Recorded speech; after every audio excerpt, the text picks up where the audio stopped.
నమస్కారం అందరికీ. ఈరోజు మనం ఒక అద్భుతమైన ప్రయాణాన్ని ప్రారంభించబోతున్నాం. ఒడిశా రాజధాని భువనేశ్వర్ నుంచి పశ్చిమ బెంగాల్ హృదయం కోల్కతా వరకు ట్రైన్ ప్రయాణం. ఈ రైలు మెల్లగా స్టేషన్ను విడిచిపెట్టింది. ఉదయం వెలుతురులో పచ్చని పొలాలు, చిన్న గ్రామాలు, మధ్యలో కనిపించే నదులు. ఈ ట్రైన్ ప్రయాణం నిజంగా చాలా అందంగా ఉంటుంది. ఇలాంటి ప్రయాణాలు మనకి ఒక ప్రత్యేకమైన ప్రశాంతతను ఇస్తాయి. కొన్ని గంటల ప్రయాణం తర్వాత మేము హౌరా రైల్వే స్టేషన్కు చేరుకున్నాం. హౌరా స్టేషన్ భారతదేశంలో అత్యంత బిజీగా ఉండే స్టేషన్లలో ఒకటి. ఈ స్టేషన్ మొదటగా 1854లో నిర్మించబడింది. ప్రతిరోజు లక్షలాది మంది ప్రయాణికులు ఇక్కడి నుంచి ప్రయాణం చేస్తారు. ఈ స్టేషన్ కేవలం ఒక ట్రాన్స్పోర్ట్ హబ్ మాత్రమే కాదు, ఇది కోల్కతా నగరానికి ప్రధాన ద్వారం. స్టేషన్ బయటికి వచ్చాక మేము కోల్కతా ప్రసిద్ధమైన పసుపు రంగు టాక్సీలో ఎక్కాం. కోల్కతా వీధుల్లో ప్రయాణించడం ఒక ప్రత్యేకమైన అనుభవం. పాత భవనాలు, బిజీ వీధులు, ప్రతి చోట కనిపించే సంస్కృతి మరియు చరిత్ర. ఇది నిజంగా ఒక జీవంతమైన నగరం. మరి ఇప్పుడు మనం చూస్తున్నది కోల్కతా యొక్క గుర్తింపు చిహ్నం, హౌరా బ్రిడ్జ్. ఈ బ్రిడ్జ్ 1943లో నిర్మించబడింది. ఇది ప్రపంచంలో అత్యంత బిజీగా ఉండే కాంటిలేవర్ బ్రిడ్జ్లలో ఒకటి. ప్రతిరోజు లక్షలాది వాహనాలు మరియు పాదచారులు ఈ బ్రిడ్జ్ మీదుగా ప్రయాణిస్తారు. హుగ్లీ నదిపై నిలిచిన ఈ బ్రిడ్జ్ కోల్కతా నగరానికి ఒక చారిత్రక ప్రతీక.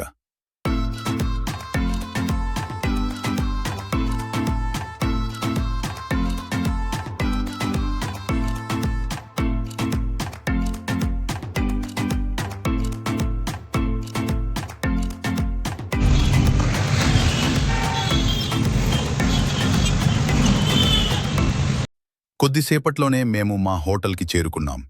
హోటల్ రూంలోకి వెళ్లగానే అది చాలా అందంగా మరియు సౌకర్యవంతంగా ఉంది. ముఖ్యంగా రూమ్ నుంచి కనిపించే నగర వీక్షణం అసలు అద్భుతంగా ఉంది.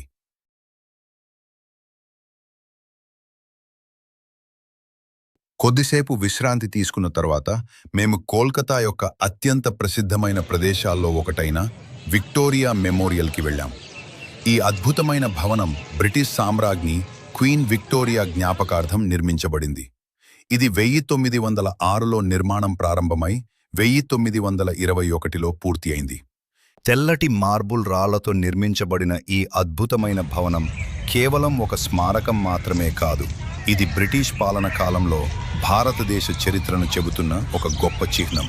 ఈ వీడియోలో మనం ఈ మెమోరియల్ నిర్మాణం ఎలా జరిగింది, ఎందుకు నిర్మించారు, లోపల ఏమేమి చూడొచ్చు అన్నీ తెలుసుకుందాం. ఈ భవనం నిర్మాణం పూర్తిగా తెల్లటి మక్రానా మార్బుల్ రాళ్లతో నిర్మించబడింది. ఇది రాజస్థాన్లోని తాజ్మహల్లో ఉపయోగించిన అదే రకం మార్బుల్. ఈ మెమోరియల్ నిర్మాణ శైలి బ్రిటిష్, ముఘల్, వెనిషియన్ మరియు ఈజిప్షియన్ ఆర్కిటెక్చర్ స్టైల్స్ మిశ్రమంగా ఉంటుంది. భవనం పై భాగంలో ఉన్న బ్రాంజ్ ఏంజల్ ఆఫ్ విక్టరీ విగ్రహం గాలి వేగంతో తిరుగుతూ ఉంటుంది. ఇది ఈ మెమోరియల్కు ప్రత్యేక ఆకర్షణ. విక్టోరియా మెమోరియల్ చుట్టూ ఉన్న ఈ పెద్ద గార్డెన్స్ కూడా చాలా అందంగా ఉంటాయి. సుమారు 64 ఎకరాల విస్తీర్ణంలో ఈ గార్డెన్స్ ఏర్పాటు చేశారు. ఇక్కడ చాలామంది టూరిస్టులు, ఫోటోగ్రాఫర్లు మరియు కుటుంబాలు వచ్చి రిలాక్స్ అవుతుంటారు. సాయంత్రం టైంలో ఈ ప్రదేశం మరింత అందంగా కనిపిస్తుంది.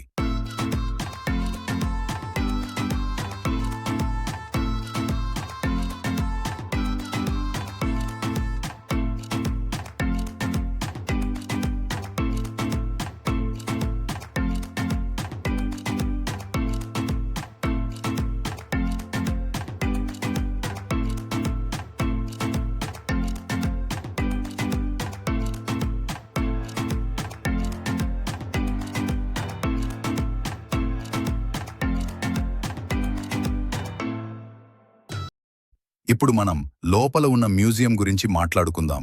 ఇక్కడ బ్రిటిష్ పాలన కాలానికి సంబంధించిన పాత చిత్రాలు, ఆయుధాలు, పుస్తకాలు, మ్యాప్స్ మరియు విగ్రహాలు ప్రదర్శనలో ఉంటాయి.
ఇక్కడ మ్యూజియంలో బ్రిటిష్ కాలానికి సంబంధించిన అనేక చారిత్రక వస్తువులు ఉన్నాయి.